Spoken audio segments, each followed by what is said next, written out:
Buenas tardes a todos. El motivo de la presente implica la exposición del análisis al caso Ana Estrada y presentación de la postura a favor de la muerte digna en el Perú. Esperando que esta sea de su agrado, daré inicio. Para comenzar debemos responder la siguiente interrogante. ¿Quién es Ana Estrada? Pues Ana Estrada es psicóloga peruana egresada de la Pontificia Universidad Católica del Perú, de 46 años, quien padece una enfermedad degenerativa denominada polimiositis. A grosso modo, esta inflama y debilita los músculos del cuerpo. Ana Estrada fue diagnosticada a la edad de 14 años, es decir, a inicios de su vida adolescente, siendo relevante para ella el año 2015, cuando esta enfermedad alcanzó sus músculos respiratorios y la paciente acabó con una traqueostomía y gastrostomía, quedando obligatoriamente bajo el cuidado de enfermeras las 24 horas del día. Por ese motivo, en el año 2019 solicitó que el Estado peruano reconociera su derecho a la muerte asistida y por ende le sea practicada la eutanasia. Ahora, ¿qué implica la práctica de la eutanasia? Parafraseando las palabras del autor Gómez en el artículo Eutanasia, concepto legal del año 2008, se entiende por eutanasia aquel acto o omisión cuya responsabilidad recae o sobre el personal médico o sobre individuos cercanos al paciente que ocasiona la muerte inmediata de éste. Asimismo, tiene por objetivo principal evitar un sufrimiento insoportable o la prolongación de vida artificial en casos de pacientes en estado de coma o vegetativo. Una vez analizadas las implicancias de la eutanasia, así como brevemente la historia de vida de Ana Estrada, corresponde preguntarnos, ¿cómo se configura legalmente la eutanasia en el Perú? El artículo 112 del Código Penal plantea sobre la figura de eutanasia que, y cito, el que por piedad mata a un enfermo incurable que le solicite de manera expresa y consciente para poner fin a sus intolerables dolores será reprimido con pena privativa de libertad no mayor de 3 años. En consecuencia, a partir de este artículo se puede determinar que la práctica de la eutanasia en el Perú se encuentra prohibida legalmente, por lo cual la solicitud de Ana Estrada en primera instancia se plantearía sobre una figura que dentro del territorio nacional no se puede aplicar. Para entender la solicitud hecha por la señora Estrada, corresponde investigar cuáles son las consecuencias físicas y o psicológicas de la poliomiositis, en aras de determinar si la continuación de su vida acarrea la constitución de sufrimientos insoportables que vulneran sus derechos fundamentales como ciudadana peruana. Es por ello que, como consecuencias físicas, tenemos que la enfermedad causa debilidad muscular y esta produce limitaciones físicas que imposibilitan a la paciente llevar una vida laboral y social normales. En los casos más graves, la poliomiositis desencadena una pérdida de autonomía, tal como es la situación clínica actual de la señora Estrada. Además, la enfermedad genera un alto impacto psicológico no solo sobre la persona afectada, sino también sobre el entorno familiar. En el caso específico de Ana Estrada, posterior al año 2015, se le diagnosticó un cuadro de depresión producto de su inminente estado de cuidado de una enfermera 24/7, sin posibilidad de que ella sola pueda velar por sí misma. Antes de partir a analizar la iniciativa judicial planteada por Ana Estrada, detallaré brevemente dos posturas antagónicas obtenidas a través del análisis de jurisprudencia comparada respecto al derecho a la muerte digna y la práctica de la eutanasia. Es así como tenemos el caso del Tribunal de Estrasburgo en Europa y el caso del Tribunal Supremo canadiense en América. En primer lugar, el órgano de justicia europeo señaló respecto a la muerte digna en el caso Lambert versus Francia del año 2015 que este Estado cumplió con las obligaciones positivas del respeto al derecho de la vida. Es así que para este órgano no existe una connotación negativa del derecho a la vida que se constituiría a través de la solicitud de finalización de estas para casos clínicos graves. En segundo lugar, tenemos el órgano de justicia americano, el cual estipuló en el caso Carter versus Canadá que el suicidio médico asistido era admitido a aquellos pacientes que se encontraban en una situación médica grave, intolerable e irremediable. Es así como este tribunal aplica la solicitud de eutanasia como método de respeto al derecho de dignidad de la persona humana. Llegando al escenario peruano, ¿cuáles fueron las iniciativas judiciales iniciadas por Ana Estrada? En este caso fue la Defensoría del Pueblo quien en representación de la paciente interpondría ante el Poder Judicial una acción de amparo para solicitar que ésta se le permita acceder a la muerte asistida. Esta defensa partió a raíz de la petición elaborada por la señora Estrada en la plataforma change.org y el blog que hasta el momento sigue vigente, denominado Ana busca la muerte digna, en la cual la paciente se abre al mundo con sus sentimientos y la situación clínica actual con las limitaciones que ésta merita.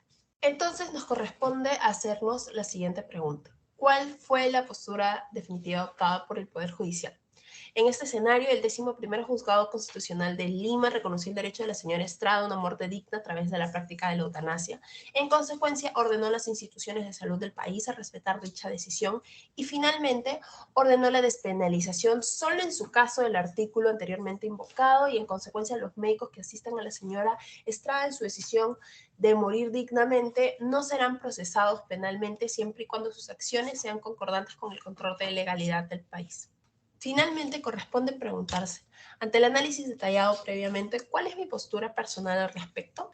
Al igual que la señora Estrada, considero que toda persona como ella que padece enfermedades degenerativas sin cura y propensas a sufrir en demasía con los años que siguen pasando, se les debe respetar el derecho de finalizar con su vida. En particular, es importante invocar el primer artículo de nuestra Carta Magna, la cual señala como uno de los fines supremos de la sociedad y del Estado peruano el respeto de la dignidad de la persona humana. Los pacientes, como la señora Ana Estrada, en un acto de autonomía deberían tener el derecho a morir dignamente, dado que sufren enfermedades graves e incurables, bajo el parámetro que a su criterio la vida que tienen por delante no es compatible con la idea de dignidad. En consiguiente, la muerte digna, a mi parecer, se constituye como un derecho fundamental que reconoce no solo el derecho de dignidad de la persona, sino también la libertad de ésta a decidir en qué circunstancias dignas su vida debe terminar. Gracias por su atención. La eutanasia conecta directamente al concepto que tenemos sobre el valor de la vida y su significado moral.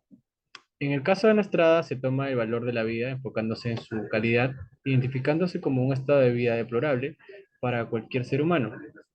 Es por ello que yo me encuentro de acuerdo con la sentencia de la Corte Superior de Justicia de Lima. En términos generales, considero que la sentencia resuelve de manera muy efectiva el caso, ya que efectúa un examen integral de los aspectos más importantes relacionados con el derecho a una muerte digna de Ana Estrada. En especial, es relevante la referencia que efectúa la sentencia al artículo número 3 de la Constitución Política del Perú, así como a la naturaleza del derecho a la vida. Cabe mencionar que hay algunos aspectos trascendentales que se deben mencionar. En primer lugar, discrepo de la inexistencia de derechos absolutos en nuestro derecho constitucional, ya que existe un conjunto de derechos fundamentales que por estar conformados únicamente por contenido esencial carecen de límites, y uno de ellos sería el derecho a la vida.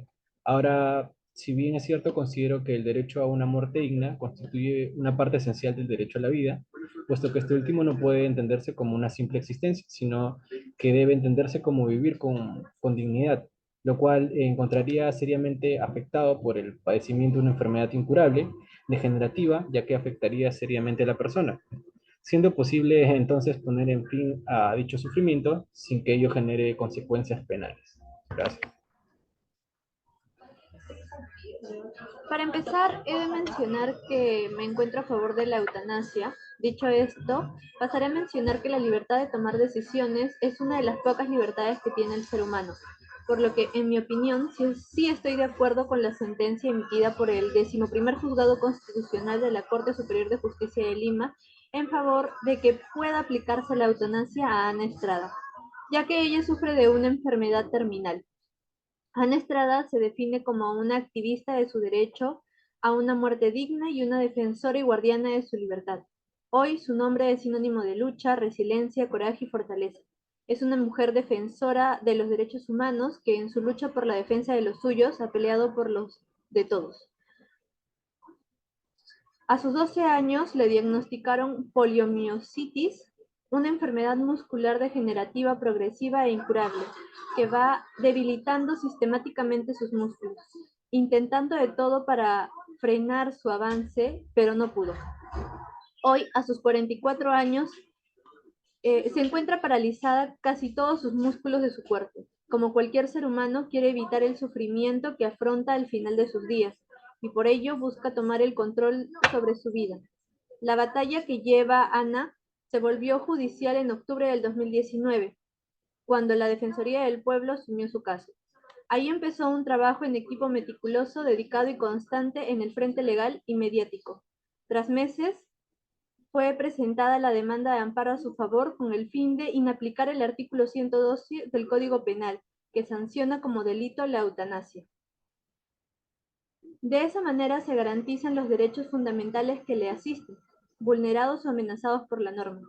Esto es, a una muerte en condiciones dignas, a la dignidad, a una vida digna, al libre desarrollo de su personalidad y a no ser sometida a tratos crueles e inhumanos. Por todo lo mencionado, reafirmo mi postura, ya que Ana Estrada es una paciente de una enfermedad terminal, la cual le ocasiona mucho dolor. Por ello, ella decidió luchar por la aprobación de la eutanasia, pues ella tiene el derecho a decretar su propia decisión enfocándose en la calidad de vida que desea vivir. Para concluir, la eutanasia debe aplicarse en el Perú, ya que es un derecho que todo ser humano merece que se respete y así evitar una muerte con dolor.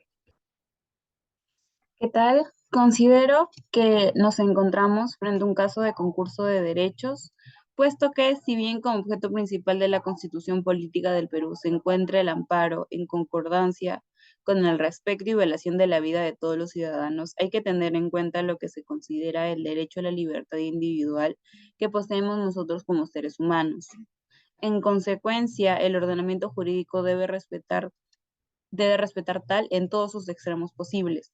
Por consiguiente, si bien se entiende que el derecho a la vida es fundamental, también lo debe un óptimo desarrollo de los derechos humanos en la proyección de esta. Es así como la libertad es lo que nos define y permite que nos desarrollemos de acuerdo a nuestra individualidad como seres humanos.